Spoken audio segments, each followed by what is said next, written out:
অতএব সময় শেষ, কোন ঘরে যাতে কোনো দোতারা সেতারা তিন তারা না থাকে। আল্লাহ গানের দুশ্মন। ইন্নাল্লাহ হাররামা আলা উম্মতি আল খামরা ওয়াল মাইসির ওয়াল কুবাতা ওয়াল কিদনিন ওয়াল গুবায়রা ওয়া কুল্লু মুসকিরিন হারাম। আমার উম্মতের জন্য আল্লাহ তাআলা হারাম করে দিয়েছেন মদ, জুয়া, ঢোল তবলা, বাঁশি, মদ, মাদকতা সব হারাম করেছে। শিল্পীতে দেশ ভরে গেছে, এসব গান শিখি। আল্লাহ নবী বলেছেন, মান জালাসা ইলা কাইনাতিন, কোন শিল্পীর কাছে যে বসবে, ফাসামে আমিনু, তার কোনো গান শুনবে, তাদের কোনো অনুষ্ঠানে বসবে, বা যেই কোনো মিডিয়া যে কোনো ভাবে ওদের কোনো গান শুনবে, সুব্বাফি উযুনাইহিল আনুকু ইয়াউমাল কিয়ামা, তার দুই কানে সীসাকে উত্তপ্ত করে জাহান্নামের আগুনে ওটাকে দুই কানে ঢালা হবে। শোন, তোর গান ভালো লাগছে না, সিরিয়ালের গান, তোর এখন গান শোনাবো। একেবারে সীসাকে জাহান্নামের আগুনে গরম করে এই দুই কানে ঢেলে দেয়া হবে। কানের ব্যথা যার নাই সে বুঝবে না। কানে একটু ব্যথা হলে যে কি পরিমাণ কষ্ট লাগে, কি ব্যথা লাগে। কানের ভিতরে কেউ একটা গুঁতা দিলে কিসের গান শুনবেন ভাই, আমাকে হাসপাতালে নিয়ে যা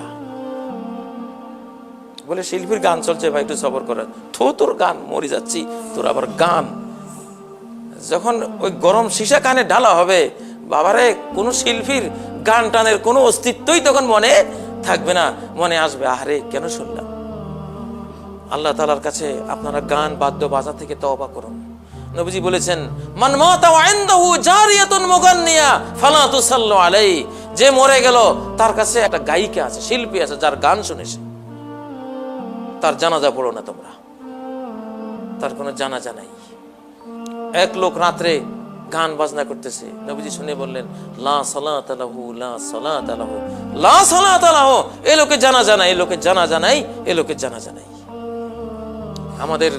আমাদের সঙ্গীত হলো আমাদের কোরআন। মান ইসতামা ইলা গিনাইন লাম ইউযান লাহু আন ইয়াসমা রুহানিয়িন, যেই ব্যক্তি দুনিয়ার এসব বাদ্য বাজনা গান শুনবে, তাকে আধ্যাত্মিক জগতের সঙ্গীত শুনতে দেয়া হবে না জান্নাতে। সাহাবীরা বললেন, আমার রুহানিয়ুন ইয়া রাসূলুল্লাহ, সেই মরমী সঙ্গীত কারা, সঙ্গীতজ্ঞ কারা? নবীজি বললেন, কুররা আহলিল জান্নাহ, জান্নাতবাসীদের যারা কুররা, কারি, জান্নাতবাসীদেরকে যারা শোনাবে সঙ্গীত, ওরা হলো মরমী, ওরা হলো আধ্যাত্মিক। যারা দুনিয়াতে শুনবে ওখানে তারা এটা পাবে না, যদি জান্নাতে যায়ও তবুও বঞ্চিত করা হবে ওদেরকে। যাই হোক, আল্লাহ তাআলা আমাদেরকে এসব পাপাচার